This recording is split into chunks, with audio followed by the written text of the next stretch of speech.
ओम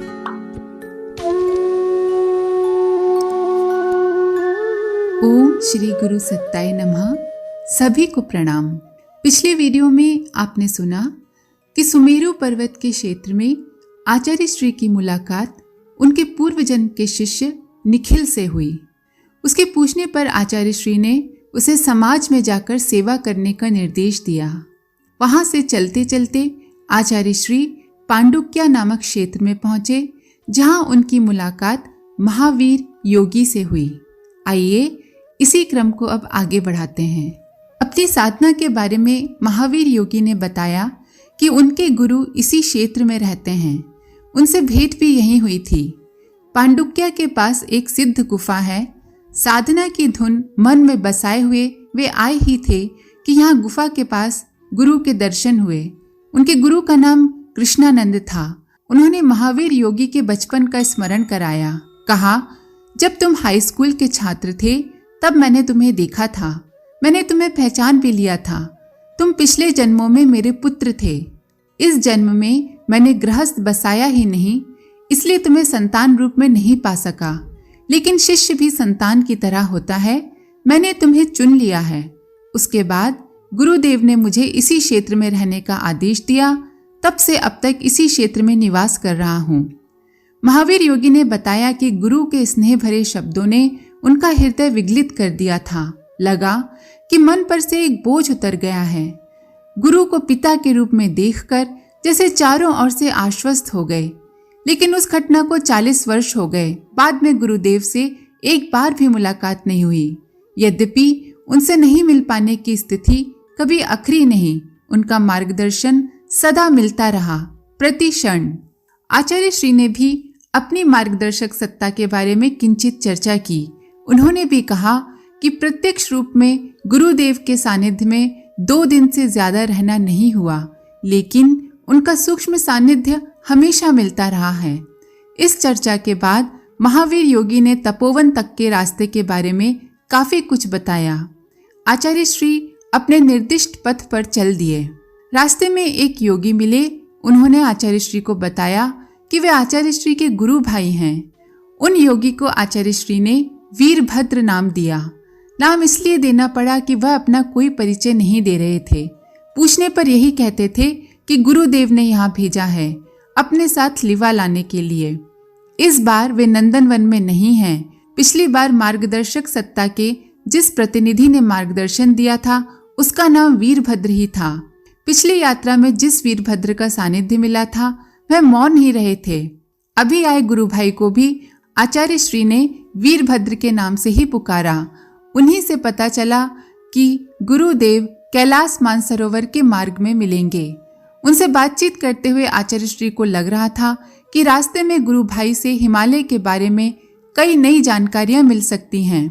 आचार्य श्री ने जब पहली बार उन्हें वीरभद्र कहकर पुकारा तो उन्होंने प्रश्नवाचक दृष्टि से आचार्य श्री की ओर देखा। आचार्य श्री बोले, मैं गुरुदेव को भगवान शंकर के रूप में देख रहा हूँ। आप उनके गण या संदेश वाहक हैं। भगवान शंकर के गण तो वीरभद्र ही कहे जाते हैं ना। सुनकर योगी चुप रह गए। योगी तपोवन से ही साथ हो लिए थे। उनके आने से पहले संकेत आने लगे थे कि आगे का मार्ग दुर्गम है। मई जून के महीने थे। मौसम थोड़ा सुहाना और शीतोष्ण हुआ था। मैदान जैसी गर्मी तो नहीं थी, लेकिन हिमालय में रहने वाली शीतकाल जैसी सर्दी भी नहीं थी। उस समय चारों ओर हरियाली छाई हुई थी। आचार्य श्री के मन में इच्छा जागने लगी कि कुछ दिन यहाँ रह जाएं। गुरु भाई ने उसे निरस्त किया और कहा, नंदनवन में ज्यादा समय लगेगा। आचार्य श्री ने उन योगी से अपने बारे में कुछ बताते चलने का अनुरोध किया। आशय यह था कि रास्ता आसानी से कट जाएगा। वीरभद्र ने स्पष्ट मना कर दिया, अपने बारे में बताने लायक अब कुछ भी नहीं है।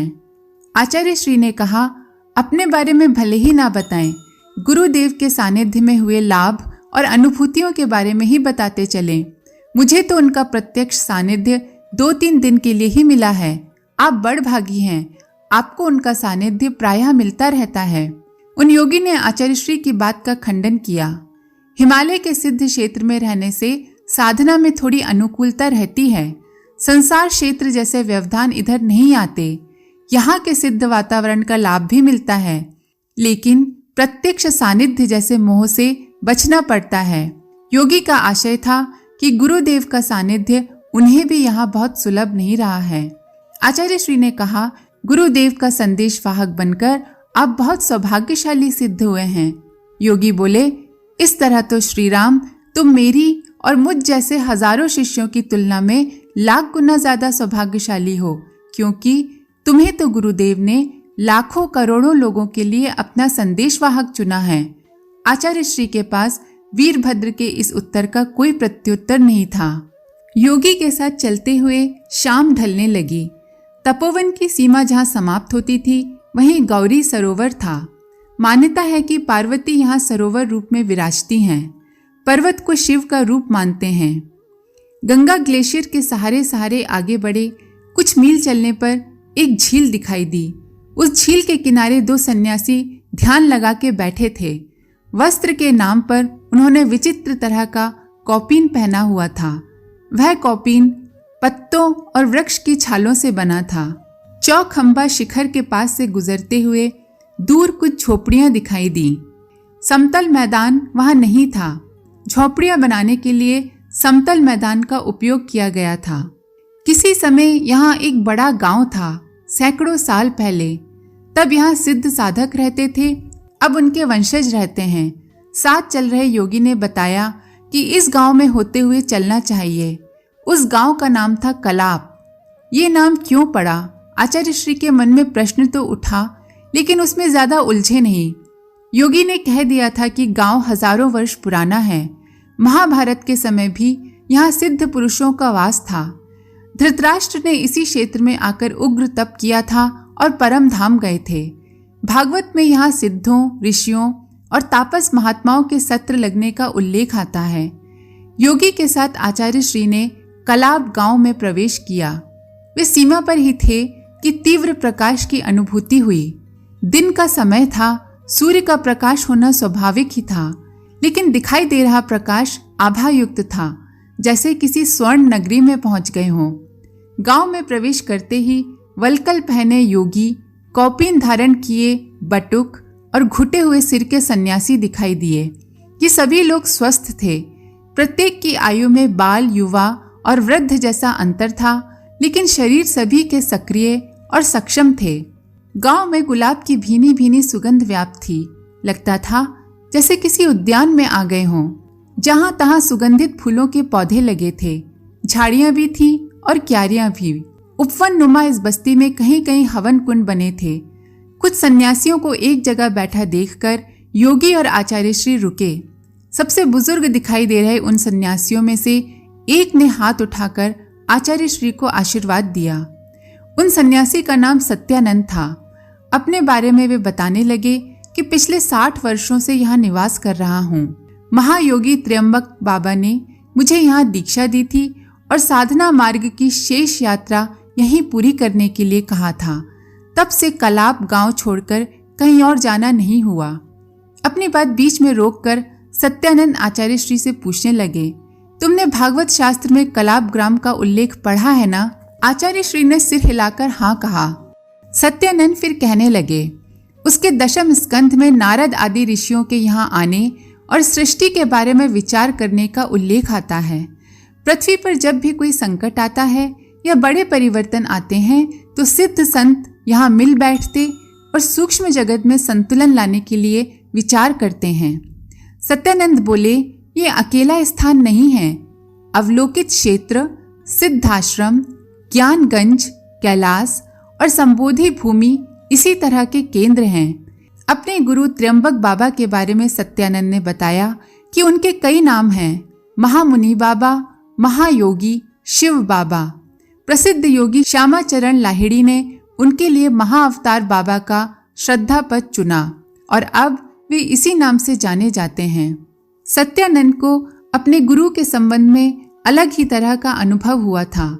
सत्यानंद को बचपन से ही धुन सवार थी कि जीवन को परम सत्य की खोज में ही व्यतीत करना है। परंपरा के अनुसार आयु के 13वें वर्ष में यज्ञोपवीत हुआ और तभी से नियमित संध्या गायत्री का जप और पूजा पाठ करने लगे। यज्ञोपवीत संस्कार के 1.5 साल बाद उन्हें मलेरिया बुखार हुआ। सत्यानंद की हालत दिनों दिन खराब होती गई। डॉक्टर ने बचने की उम्मीद छोड़ दी। कह दिया कि रोगी जो भी खाना चाहे खाने दें, जैसे रहना चाहे रहने दें। घर के लोग रोने पीटने लगे। सत्यानंद तब अर्धचेतन अवस्था में थे। वे भी अपने जीवन से निराश हो गए थे। सिरहाने बैठी माँ भगवत गीता का पाठ सुनाने लगी।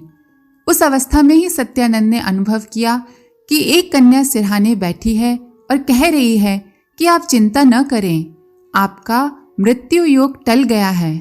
कन्या सत्यानंद के सिर पर हाथ भी फेरती जा रही थी। उसके हाथ फेरने के कुछ क्षण बाद ही बुखार उतरने लगा। 3 दिन में ज्वर पूरी तरह ठीक हो गया। डॉक्टरों ने देखा तो उन्हें भी बड़ा आश्चर्य हुआ।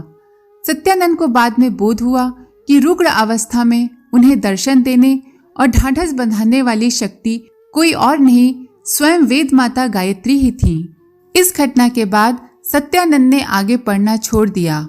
उस वर्ष की परीक्षा भी नहीं दी। विद्यालय या शिक्षा अधिकारियों की ओर से कोई रुकावट नहीं थी। सत्यानंद का ही मन नहीं हुआ। वैराग्य जाग गया और 7-8 महीने बाद हिमालय की ओर निकल गए। यहीं पर उन्हें त्र्यंबक बाबा या महाअवतार बाबा जी ने दर्शन दिए। उन्हीं के दिए संकेतों के आधार पर कलाब ग्राम पहुंचे और उसे अपनी साधना भूमि बनाया। बस्ती में शांति व्याप्त थी, लेकिन वह शांति सन्नाटे का प्रतिरूप नहीं थी। उसमें उल्लास का पुट था। गांव में 35-40 कुटियाएं थीं। प्रत्येक कुटिया में एक साधक परिवार था। परिवार का अर्थ गुरु और उनके शिष्य से है। सत्यानंद ने स्वयं कहा और भागवत का उल्लेख भी किया। द्वापर के अंत में आसुरी आतंक बढ़ने लगा और सत्ता की होड़ में नीति अनीति, पुण्य पाप, धर्म अधर्म का भेद भुलाया जाने लगा। स्वार्थ और आपाधापी ने मनुष्य को नर पिशाच बना दिया। तो कलाब ग्राम में ही मुनियों का सत्र आयोजित हुआ था। उसमें नारद, व्यास, मैत्रेय, जमदग्नि, गौतम आदि ऋषियों ने अपने समय की समस्याओं पर गहन विचार किया था। पृथ्वी पर ईश्वरीय चेतना से हस्तक्षेप की रूपरेखा बनाई और सृष्टि का संरक्षण पोषण करने वाली दिव्य चेतना को स्थूल रूप में व्यक्त होने के लिए मनाया गया। सत्यानंद ने कहा कि कृष्ण अवतार या उनसे भी पहले राम, परशुराम आदि अवतारों को सृष्टि में संतुलन के लिए दैवी हस्तक्षेप के रूप में ही समझना चाहिए। ऐसा हस्तक्षेप जिसे ऋषि स्तर की चेतनाएं आमंत्रित करती हैं। उस चर्चा के बाद योगी और आचार्य श्री कलाब ग्राम से बाहर निकले और आगे की यात्रा पर निकल पड़े। यह यात्रा पैदल ही हो रही थी। कहीं ऊंची चढ़ाई चढ़ना होती तो कहीं उतार होता। खड्ड खाइयों से बचने के लिए पर्याप्त सावधानी आवश्यक थी। आचार्य श्री को इसकी चिंता नहीं थी। मार्गदर्शक सत्ता के भेजे हुए प्रतिनिधि के लिए हिमालय के ये अगम्य क्षेत्र सुपरिचित से थे। गौरी शंकर के पास पहुंचते पहुंचते चारों ओर बर्फ ही बर्फ दिखाई देने लगी। योगी ने एकाध स्थान पर सावधान किया कि संभल कर चलना, यहाँ बर्फ पर पांव फिसल सकता है। आचार्य श्री ने विनोद किया कि गुरुदेव के संरक्षण में यात्रा हो रही हो, आप जैसा सिद्ध सन्यासी साथ में हो तो फिसलने का क्या भय है। कदाचित कोई पांव उल्टा सीधा पड़ गया तो आप संभाल ही लेंगे। योगी ने इस विनोद को आगे बढ़ाया। अगर तुम्हारी बात का सचमुच यही आशय है तो ये भी ध्यान रखना कि गुरुदेव पांव की हड्डी को चटकने की अनुमति भी नहीं देंगे। आज के लिए इतना ही। आप सभी का धन्यवाद। ओम शांति। हमारे YouTube चैनल को सब्सक्राइब करें और बेल आइकन को दबाकर ऑल पर क्लिक करें ताकि नोटिफिकेशंस आपको मिलती रहें।